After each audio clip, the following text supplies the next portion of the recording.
नमस्ते नमस्कार सबैजनामा। आज चाहिँ हामी नेपालको राजधानी काठमाडौँदेखि ललितपुर हुँदै ललितपुरको इमाडोलदेखि चाहिँ आजको यात्रा हाम्रो सुरु भएको छ। आजको यात्रा चाहिँ हाम्रो ललितपुरको इमाडोलदेखि 7.3 किलोमिटर लगभग 7.5 किलोमिटर टाढा रहेको भक्तपुरको न्यातपोल मन्दिर भक्तपुर दरबार स्क्वायर भिजिट गर्न जाँदैछौँ।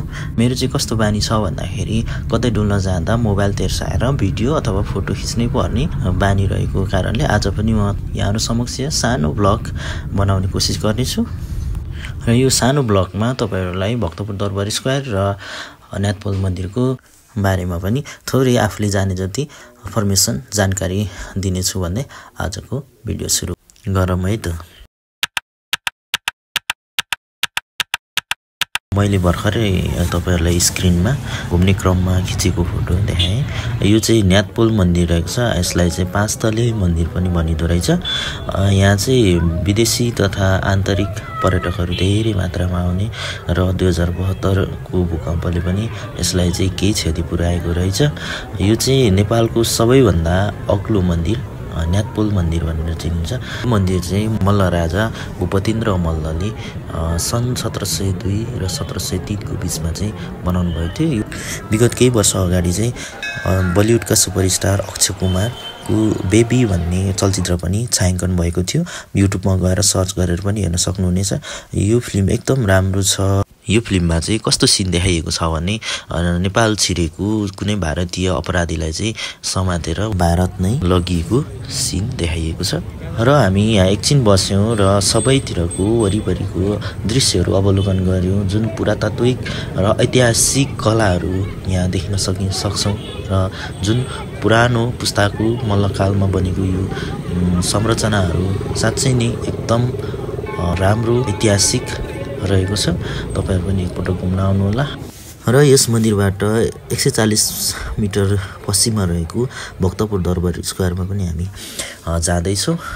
यो चाहिँ मल्लकालमा बनेको जुन मल्ल राजाहरूले शासन गर्थे यहाँ बसेर भक्तपुर राज्यलाई चाहिँ 1950 तिर बनाएको होला है यिनीहरु चाहिँ। यो मल्लकालीन हो के?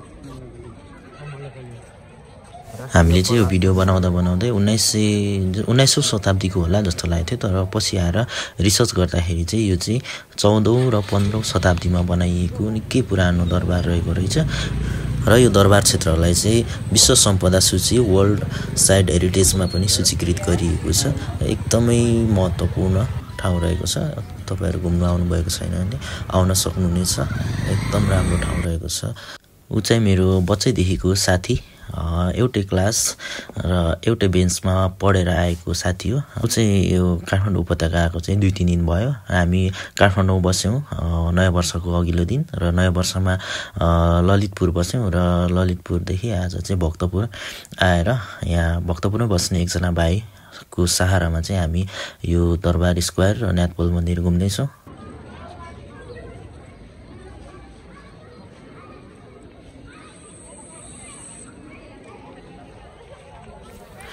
हामी चाहिँ अब फेरि भाइलाई नै पछ्याउँदै यो भक्तपुर दरबारको छेउमा रहेको पद्म माध्यमिक विद्यालय रहेको रहेछ। यो माध्यमिक विद्यालयको अगाडि आँगन हुँदै हामी चाहिँ एउटा पोखरीतिर लाग्दैछौँ। यहाँ चाहिँ धेरैजना व्यक्तिहरू आउनुहुँदो रहेछ घुम्नलाई हैन।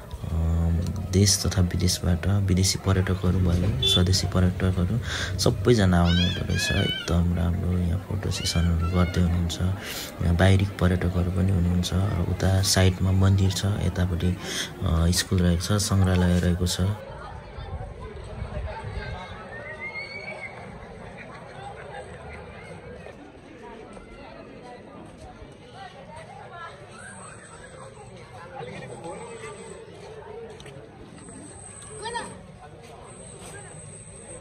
हामी चाहिँ फेरि यहाँ एउटा पोखरी निर्माण भएको रहेछ। पोखरीमा पारिरहेको घरहरूको छाया हेर्दै जुन दृश्य हेर्दै चाहिँ हामी रमाइरहेका छौँ। हेलो त्यस्तो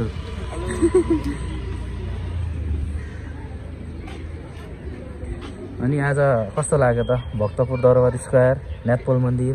एकदम दामी ऐतिहासिक यो क्षेत्रमा हैन घुम्न पाउँदा एकदम खुसी लागेको छ नि हैन एकदम खुसी पहिला साच्चै भन्नुपर्दा सामाजिकमा पढेको सर स्कुलतिर अहिले टक्कै सबै हेर्न पाउँदा चाहिँ साक्षात्कारै भयो चाहिँ रमाइलो भयो ल अब हामी फर्किने सुरुमा छौँ गाइज यो चाहिँ हाम्रो यहाँ पोखरी रहेछ यो दरबारकै क्षेत्रभित्र त्यसै गरी अब यता यो क्याफेहरू छ है अब हामी चाहिँ यो क्याफेमा टक्क कफी खान पस्ने हो त्यस पछाडि हामी फर्किन्छौँ